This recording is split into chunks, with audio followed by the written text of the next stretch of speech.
Let's get still.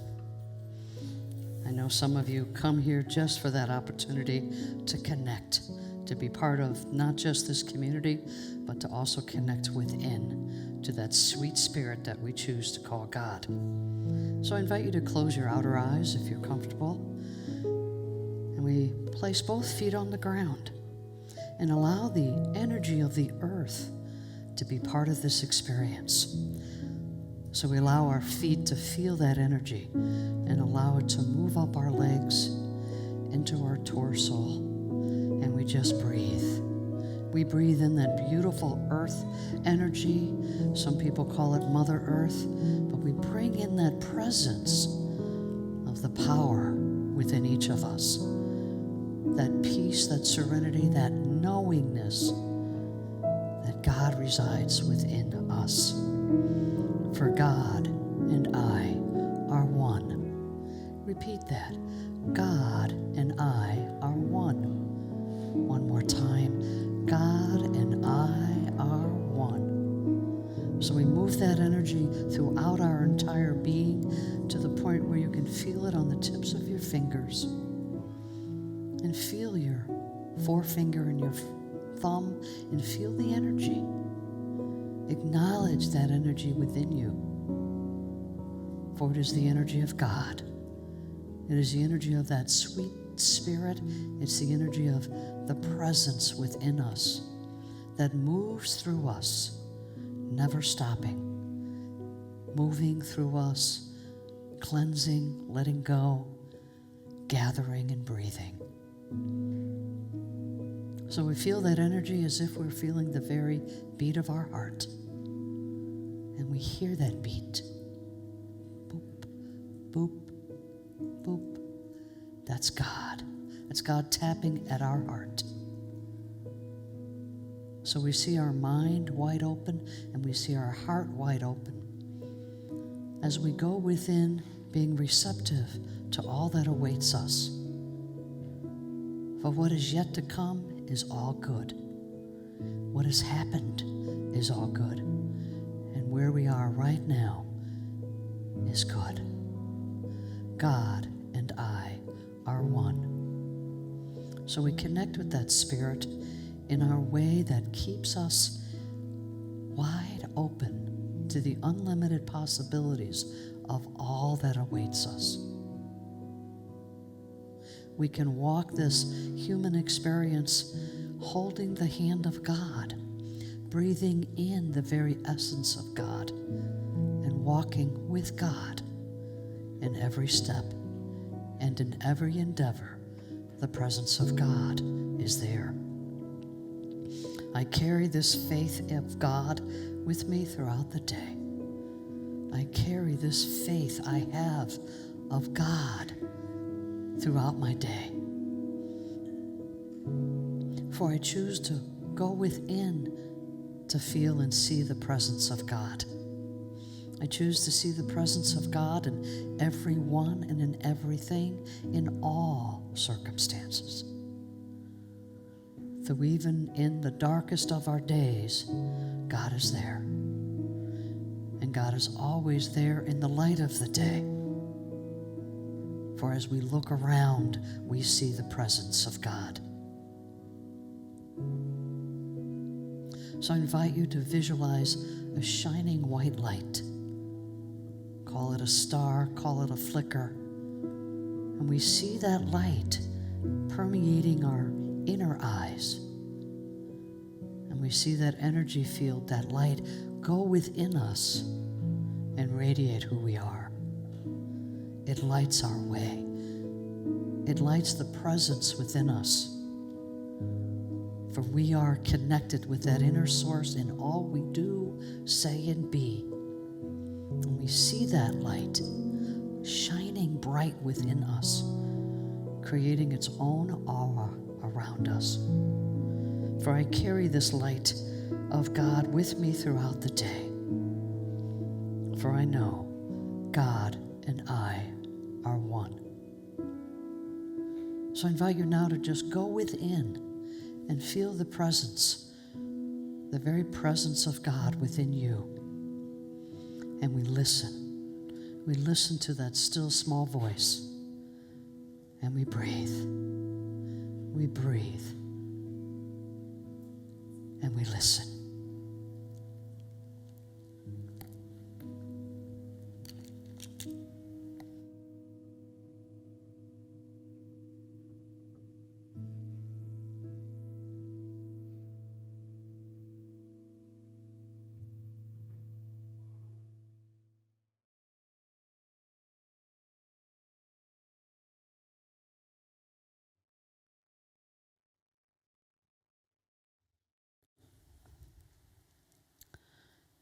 Ever so gently, we bring ourselves back to this moment of now and in our own special way give gratitude to connect with God. And for this, we are grateful. And so it is. Amen. Amen. Amen. Thank you, young man. Appreciate it. My name is Reverend Monica Driscoll. I'm your transitional specialist. And I'm here once a month to impart with you all the wisdom I have. So it'll be a short service. So, we're taking our lessons from the 15 Commitment book, and today is lesson number 3, which has to do with feelings. Nothing more than feelings. Feelings are tough, and we're dealing with below the line and above the line behavior. You see, because one of the aspects of being a good steward with your relationship with God, by golly, has to do with your relationships with others. You can avoid it as much as you want, but inevitably, where 2 or more are gathered together, there's a discord. Right? Because we're not made in the same image and likeness of God. Because the image that we have of God is mind-made. And each of us have our own creative juices and our own creative way of creating this image that we call God. So therefore, none of us have the exact same image of God. And yet we're supposed to all love each other regardless. And it's tough. It's tough because we see it one way when in fact it could be millions of ways to find God. And that's one of the things that Unity teaches, is that the door is open for wherever you've been in your spiritual unfoldment, and it's open for you to walk in to maybe find a different way. Some of us found this ministry just by seeking out something that was gnawing at you, something saying that there's more. So your church topped, or your whatever you did, and you finally found your way in our doors and went, oh, I like that God. It meets more in alignment with who we are. So we don't invite people in that want to convince us of a different God, do we? Sometimes that happens, right? And when that happens, we simply stand strong and say, this is what we believe. And of course, the 5 tenets come into that. So feelings. Next slide, please. Thank you. So there's a below the line and above the line behavior when we do things. When we are in alignment with God and with our knowledge base, values, and social justice causes, whatever is going on for you, we're committed to learning and open and being curious. You know, a beautiful line in this, whenever you're with someone that you have a disagreement with, is you say, tell me more. And you learn where they're coming from. Doesn't mean you have to agree to it. It just means that they're sharing how they came to that conclusion. And then below the line is, I don't want to know because you're wrong. See, we have that mindset, which is committed to being right is more important than anything else in the world. So what happens, next slide, please, we have these feelings, and sometimes feelings can get in our way, and it causes us to have to do things. So what's sustainable is we wake up, clean up, grow up, and show up, and we do this every day, all day long. You can call it anything you want, but we have to wake up that there's another way to get along with another human being. Because as congregants and as members of this organization, people that are in leadership positions, we all have to have an operating style that allows us to get some things done. Does that ring a bell to anybody? You know, we might even have a political system that's really hard to get things done because everyone is operating on, I'm right. We can see that when we're outside it. When we're stuck in it, it's very difficult to see that we're doing everything we can just to be right. So we wake up, we clean it up, we stop thinking that way, or we might even say to somebody, I'm so sorry I treated you this way. Doesn't mean that we've changed our mind. It just means there's a way we can communicate and be with each other. And of course, grow up and show up and being responsible for everything that happens in your life. You do know that, right? You're responsible for everything that happens in your life. Not just one thing, but everything. And that is a tough pill to swallow.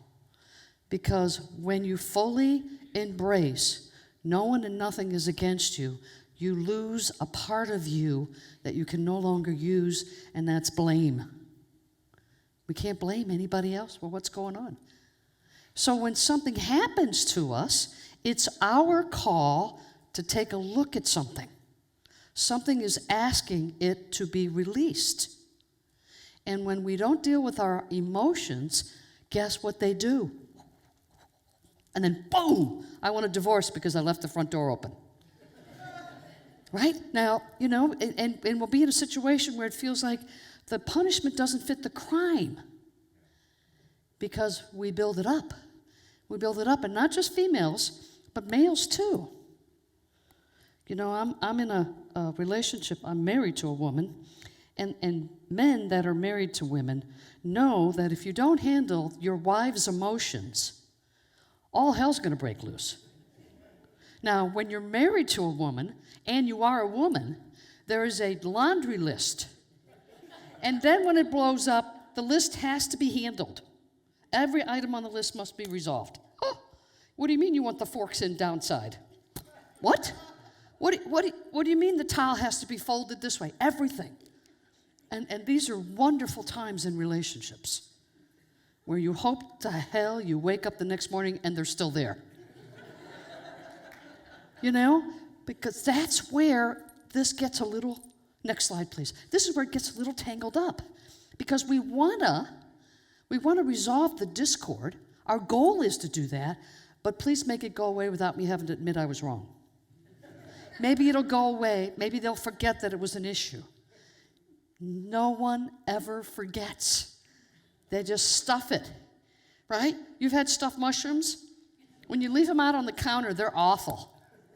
You eat them while they're warm, it tastes wonderful. You got to tackle them right when it happens. Pop, pray, and pay, which is why I'm here. One of the things that we're striving for in the unity movement is to shift from pop, pray, pay to wake up, grow up, clean up, and show up. So traditional religions, and we're not too far off from that traditions, but traditional religions are, you put yourself in the seat, whether it's Saturday night mass, Sunday night, whatever, you put yourself in the seat, the hat gets passed around, you put something in it, and then kneel and pray, and stand up, pray, right? Pop, pray, pray. That's the old version. So unity is recognizing that we as a community need to take care of our own house cleaning before we start to clean somebody else's house. And that's the internal work. That's the work that we do within ourselves that brings us somehow closer to God. Because the cleaner we are, the more open and receptive we are to hearing the message of that still small voice. You see? So when we're all cloudy and backed up, if you get my vision, yeah, you got to let it go. It gets painful if you don't. And there's plenty of remedies on the shelves to solve that. The 15 Commitments is one of those solutions. There's a lot of different solutions out there, but these guys got it figured out. So the first commitment was taking radical responsibility for all that happens to us. The second one is learning through curiosity. Tell me more. You learn where the other person is coming from, and it changes the upsetness within us. And then the third commitment is feeling all feelings. So I want you to watch a 4-minute video that these folks put together. Are you willing to feel your feelings? Brought to you by the Conscious Leadership Group. Find them on the web at www.conscious.is. Conscious leaders value feelings, theirs and others. Many leaders believe that feelings must be avoided at all costs. Their mantra is, just the facts, data only. We believe this mantra is madness. First, because it's impossible to live and lead this way. And second, because, even if we could, we'd be missing one of the greatest resources for decision-making, team building, and creativity. Some studies indicate that EQ, emotional intelligence, is more important to a leader than IQ. Your heart is at least as important as your head. Emotional intelligence begins with becoming emotionally literate. Emotional literacy begins with knowing what a feeling is. We define a feeling as energy in motion, emotion. This energy shows up as sensations in and on the body. Emotions are often attached to thoughts, but they're not thoughts. Emotions don't occur in the mind, they occur in the body. Butterflies in the belly, pressure in the chest, constriction in the throat, tears in the eyes, tightness in the shoulders or jaw. Conscious leaders connect to their bodies and learn the language of sensations. Emotions come and go. The sensations in the body last less than 90 seconds. The body knows how to allow the sensations and how to let them go. Most leaders override the body. They suppress and deny emotions, causing energy to get stuck in the body. This unreleased emotional energy is the cause of much physical, psychological, and relational suffering. Here's how to release emotion. 1. Make a commitment to feel your feelings. Most leaders are committed to not feeling their feelings. 2. When a feeling comes, name it. We teach leaders that there are 5 core feelings. We recommend that you name your feelings with one of these 5 words: anger, fear, sadness, joy, and sexual feelings, which many people choose to call creative feelings. 3. Locate the feeling in your body. Get out of your head and into your body. Stop thinking thoughts, as best you can, and start feeling sensations. Simply ask, where is this feeling in my body? Answers like my stomach, jaw, neck, fists, back are what you're looking for. 4. Describe the sensations. What are the sensations doing? Buzzing, popping, twisting, pulsing, heating, swirling, pinching. 5. Welcome the sensation. This is counterintuitive. Most people are trying to get rid of feelings, especially the ones they label as bad, but the axiom is true here. What we resist persists. Welcome the sensations with a few breaths of acceptance. Simply allow them to be here as best you can. Just this practice alone of accepting the sensation will often allow it to release and move through the body. 6. Match the sensation. If the sensation remains, match it with sound and movement. Ask yourself, if this sensation could make a sound, what would it be? If I were to match it with movement, what would I do? Babies do this naturally. You were once a baby too. You've just forgotten how easy this can be. They cry, scream, wiggle, shake, and crunch their faces. In a few moments, the emotion is gone, and they return to presence. You can do the same. 7. Question the emotion. The question you ask the emotion once you've released the sensations is this one: what are you here to show me? Emotions are filled with wisdom. Here are some of the things they are here to show us. A. Anger. What or who is no longer of service to me or the collective and needs to be changed or even ended? B. Fear. What needs to be learned or faced? C. Sadness. What or who do I need to let go of and grieve so that something new can emerge? D. Joy. What or whom do I need to appreciate fully and celebrate completely? E. Sexual or creative. What do I need to create and bring into the world? Feelings come. They last less than 90 seconds if we feel them fully and release them through our bodies. They leave behind tremendous wisdom and knowing. Are you willing to feel your feelings? You see, because feelings are not meant to come from our brains. They're meant to come from our hearts. So we have about 10, 12 people in the quantum living class that's going on right now. And so much of that work is about getting in touch with how you feel when something has happened. How do you feel? So these feelings are not wrong.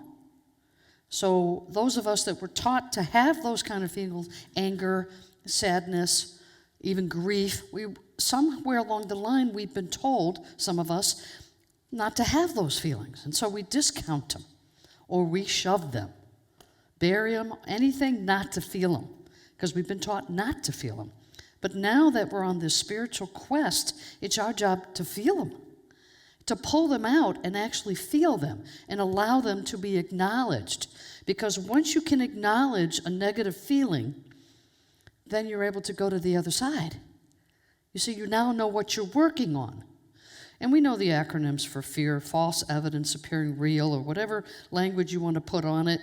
But the truth is that fear in our minds is real. The question is it real outside of ourselves, or is it just man-made? And then when we figure out what we're afraid of, because in our society, for most people, we don't have to worry about Maslow's hierarchy of needs because we have a house, we have a job, we have food, we have shelter, right? So it's the next step in our evolution as a human being to release those feelings in a healthy way. I had the privilege of going to a 30-day treatment center for codependency. Highly recommended, by the way. And I learned how I give my power away to others who are in need, right? Well, while I was there, for every day, for 28 days, they slipped a piece of paper underneath the door and said, "Tell me how you feel today." What? What do they want from me? I mean, I couldn't do anger or joy, nothing. You know, and every day I went, "I'm good." And every day another sheet of paper would show up, and after the second week, somebody finally said something. "Yo, Mo, how do you feel?" "About what?" "Right now, how do you feel?" "Perturbed that you've asked me how I feel."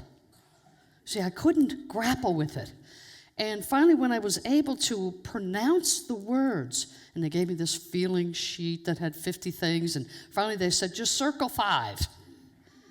You know? And they were all negative. The anger, the fear, the disappointment, because that's all I knew. You know, we didn't have time to learn other feelings. So my point was, when I started to get into unity, I really began to grasp with that if I can't pinpoint my emotions, I'm holding God back. And when that happened, I went, I don't want to hold God back. That I knew. So how do I grapple with it? So, you know, we do what we got to do. So this is a wonderful way, because then I want to do these affirmations together, especially let's do the bottom one first. This is where you're below the line in this third commitment together. I commit to resisting, judging, and apologizing for my feelings. I repress and avoid and withhold them. I'm so sorry I got angry with you. I'm so sorry that I overreacted to what you said about such and such, versus apologizing for being angry or being joyful even, right? We don't have to apologize for our emotions. That's actually below the line. It closes the door, and we want to open the door. Together, let's do the above the line.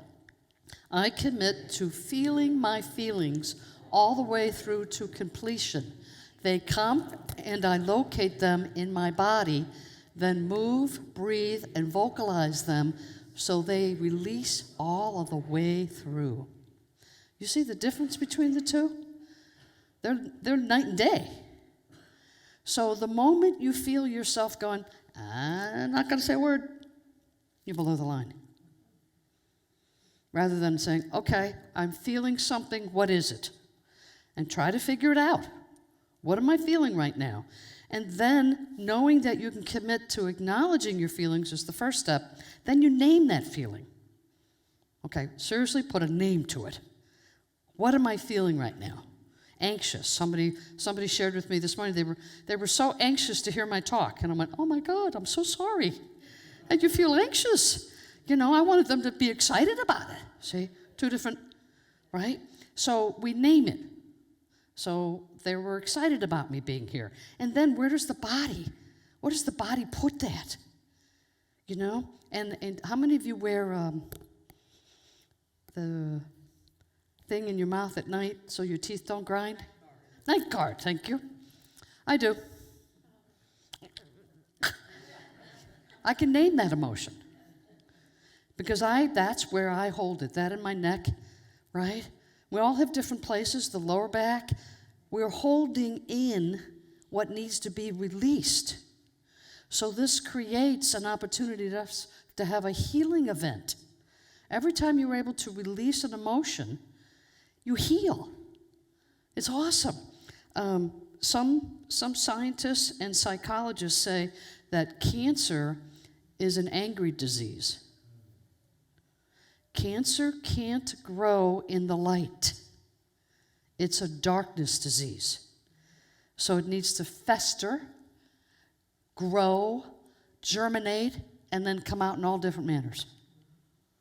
So it's important for us to be in that state of mind that allows us to feel the emotions, name it, figure out where it is, describe it, and then welcome it. Welcome it. Your heart is telling you there's something here that needs to be healed. Let's take a look. Get curious. Be responsible for the way you feel. And this is all internal work, isn't it? It doesn't have to happen when somebody has to do something to us to do this. You know, I was very, very sad when the Eagles didn't get forward into the Super Bowl. Easy emotion, disappointment, sad. And then I had to shift because, hey, they're not too far off on the draft. They got some good, and I shifted. But I had to acknowledge it. And where it was in my heart. My heart hurt. I know, I love my football. But my heart ached. I felt it. I knew where it was, and I had to dissipate it. So I went for a nice long walk, and I said, okay, we're good. Next year's a better year. And I was able to describe it and release it. I did something energetic to do it. When I was 14 years old, I had the privilege of driving with 15 total strangers from Chicago to Colorado National Park and go hiking for a week with children my age. And every day, somebody had to carry the water bottles. I don't know why that happened. I don't know why everybody just didn't carry their own.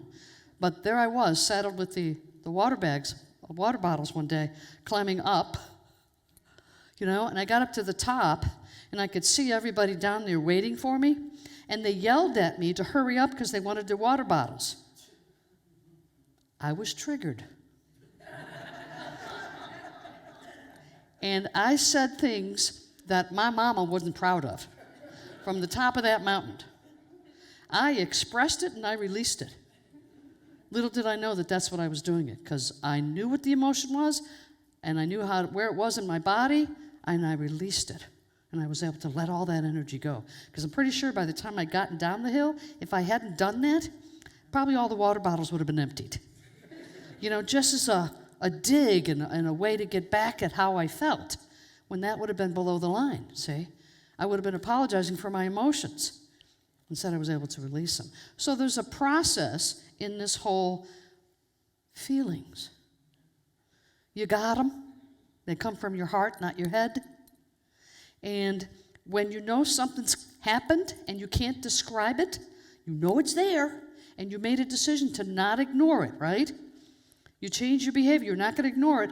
So then you get still. You put both feet on the ground and ask your heart to reveal to you what it is you're feeling. You will get an answer. If you stay out of your head, it's an amazing thing. You'll start to feel these emotions. Once you commit to wanting to feel those emotions, then you can name it, then you can locate it in the body, then you can describe it, you can welcome it as the gift because something's asking to be healed, and match it with sound movement, and know that that emotion needs to be released, including joy, including gladness, because it's not an unweighted balance. Negative emotions don't outweigh positive emotions. They are both there, right? Some of us cannot express their happiness. My younger sister, God love her, she's made her transition. She used to do this when she was excited. She could not describe the word for it, but she had to have that release. And she knew that much, because she would have gone crazy making, because when that excitement billowed up, her face got red. It was just like this thing, right? But she found that release for it. And that's what we need to do. And that's your homework. Get in touch with your feelings. And those of you that are masters at getting in touch with the feeling, how many of you are masters with that? You can cry on a dime. Yeah, I get it. Work on locating it, naming it, finding what it's attempting to tell you, that emotion, be able to release it with sound and movement, And then question the emotions. Why was I afraid? Why was I angry? Because that's where the healing takes place. That's the part of us that gets to take a look at something, whatever that might be. And we get to do something about it because we have free choice. We get to do that in our minds. That's when the mind kicks in. But until you can actually release the emotion, you're going to stay out of your head. So your homework is to get in touch with your emotions. Try one a day. One a day will keep the doctor away. Just one emotion a day. Name it, feel it, locate it, release it. Do these things and you'll see a shift in you. And the first thing you do is you breathe, right? Breathe. Something's just happened in me. Let me figure out what's going on. And when you master that, just one a day, you'll be able to do this very quickly and get right to the nitty-gritty because your heart is going to tap on you and say, I want to be healed. Listen to me. And Unity teaches if you listen and take action, it's minimized the next time it happens. Because you don't have to give your emotions and your attention to that area because it's being healed. This stuff works. So radical responsibility, curiosity, ask questions when there's a disagreement, and 3, get in touch with your feelings. By doing this, you are opening the door ever so slightly for more of the good of God to come through. Because no matter what's going on in your life today, it is your heart saying, this is the areas I want to be healed. These are the areas I want to explore. These are the areas that I have a connection with God, and somehow bring them all together for a wide open stance in your relationship with God. Because that's the quest. To have that relationship with God that is pure, that is honest, that is sincere, and without the animosities and anger toward God. Cool? Feelings, nothing more than feelings. With that, I thank you, and I'll see you